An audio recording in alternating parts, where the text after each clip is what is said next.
Let's try. We're gonna jump right in on this and try it like that. Do you see that question just pop up there all smooth like? This is from Andrew.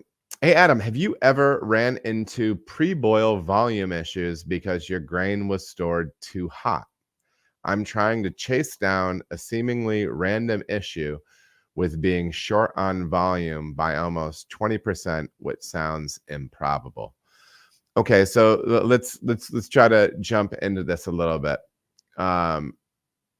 Pre-boil volume issues because your grain was stored too hot. So it sounds like to me what you're asking is it possible that how your grain is stored is so hot and dry that it has lowered the amount of moisture in the kernel, leading to more absorption during the mashing process? That's what it sounds like you're asking me, Andrew, and that's how I'm gonna proceed answering the question, and you can jump in and clarify for me on the fly here.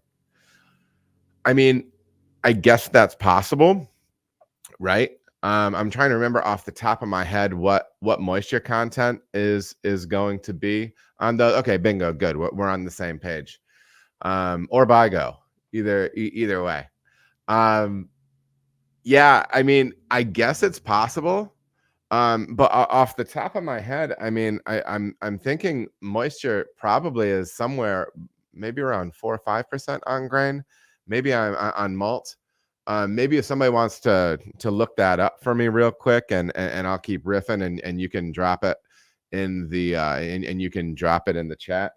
But moisture is not like that's kind of like part of the whole idea, right? Both for storage ability, right, or shelf stability of the malt and things like that. I mean, I guess if it's super hot and super dry where you are, maybe it's possible to drop that to that point, but I would almost start looking in a couple of different areas. And some of the things I'm gonna say, might sound kind of simple, but and I don't mean them to sound insulting, but we're tracking down some issues with the brew house, me and some of the other guys over at Sonder, and we're having a conversation. It's like, you talk out every possible solution, right? Even if you know it probably isn't it, but you just try to break it all the way down. So, I mean, my guess is you're probably not getting that much loss. How much loss are you getting volume wise? I mean, my gut would actually be going to the measurement side. Okay. Yeah, moisture is, yeah, okay. So moisture is usually around 4.5%. Did you just pick a number that it was directly in the middle of what I did? Because I think I said 4 to 5%. So if that number is right, I mean, goodness gracious, I'm gonna feel good about myself tonight. So but yeah, I mean, maybe if you're in some crazy dry area, but my feeling is there's something going wrong on the measurement side. Okay. Whether it is the volume of grain going in, the volume of water going in, you looked it up. Well, that's good. I mean, that's what the internet's for, but that's my feeling there. Also, potentially, yeah, I mean, because you're talking about a loss of volume, liquid volume. Yeah, I mean, my gut wants to take it from there. So, and especially since it sounds like you're having an issue getting your kettle to the volume you want it to be. That's what I'm assuming you're saying here, Andrew. If that's the case, that seems awfully odd to me.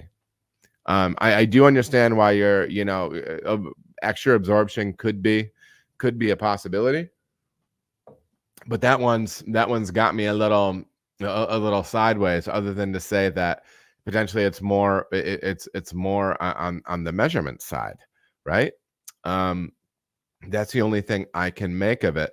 Now, I'm assuming you're running everything through a recipe calculator, and you have and we're just going to call it like the rule of thumb, tenth of a gallon per pound of grist. That's, you have that loss, which is accounted for.